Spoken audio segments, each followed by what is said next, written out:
I'm Ginger Rothrock. I am an investor with a group called RTI Ventures, which is a corporate venture arm of the Heritage Group.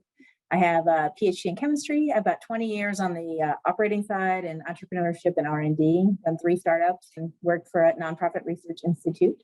And here at RTI Ventures, we invest in entrepreneurs building the future of materials, infrastructure, and industrial processes.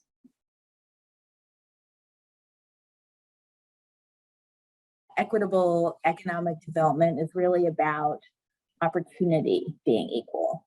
And I think there's a bunch of things that go into this. This is, certainly government policy, hiring promotion within companies, and then opportunities for new innovations, especially in the startup world. People is a huge part of the venture industry and startups. And there's tons and tons of data that show that equal workplace cultures have better innovations and economic results. Organizations that have equality between women and men, where innovation is much, much higher. And I imagine the same holds true for categories of diversity.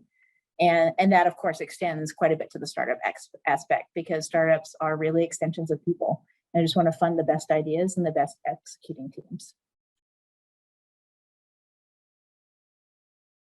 I think in general, we need support systems that encourage risk-taking.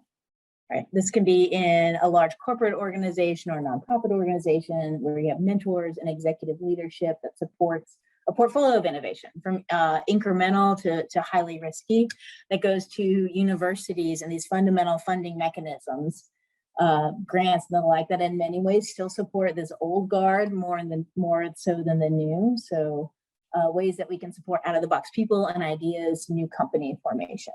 The very best investors know that the startup world is a relationship-driven business. And success in investing and startups really depends on building that trust, right? And trust comes when people are authentic. They see people like themselves. There's strong communication.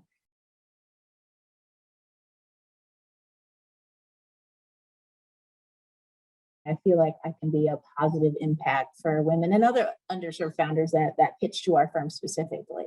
I like to take those intro calls for the females or people of color. Our process, first you do an intro call, then there's a pitch and diligence. And I like to make first calls more like meeting with a mentor than like a VC. Tell me about your business, ask some questions. And I'll often set up another meeting where we may go through a pitch deck and help someone prepare for that first meeting with our fund. That's sort of a make or break meeting. And there's not a whole lot of women in the VC industry, and I'm working to be a stronger influence there. Hiring females for our team, getting interns in that are females or people of color, and supporting those that are already in the industry. Anything from saying great things on social media, following the strong women in the industry, retweeting, sharing content. If I get a great deal and I want to syndicate it, I will often take it to the female member of a team. So those within the investing community can get the credit. And the last piece of this, I think, is I like to help men help women and underserved founders. A lot of the men and white men I work with want to be allies. I work with very supportive men who are already my allies. I work with a number of men, both in my own firm, other firms across boards, where I'm often the only female and there's no people of color. And I help folks to recognize maybe when they're seeing something that isn't true, or seeing just nuances that may not be readily apparent when you're a guy. There's a natural tendency sometimes for men in the room say, oh, the CEO, he needs to be this type of person. I was like, he or she. And so I've noticed over time, as I kind of gently, kindly correct these individuals, that they're picking up on just small micro comments that they may not have noticed could be, problematic. So, and I also, try to live the life that I'm talking about. I've got a stay-at-home husband, for example. I get lots of times when I'm asked on a panel how I balance work and life, and I say, hey, you better ask my fellow guys on the panel that same question.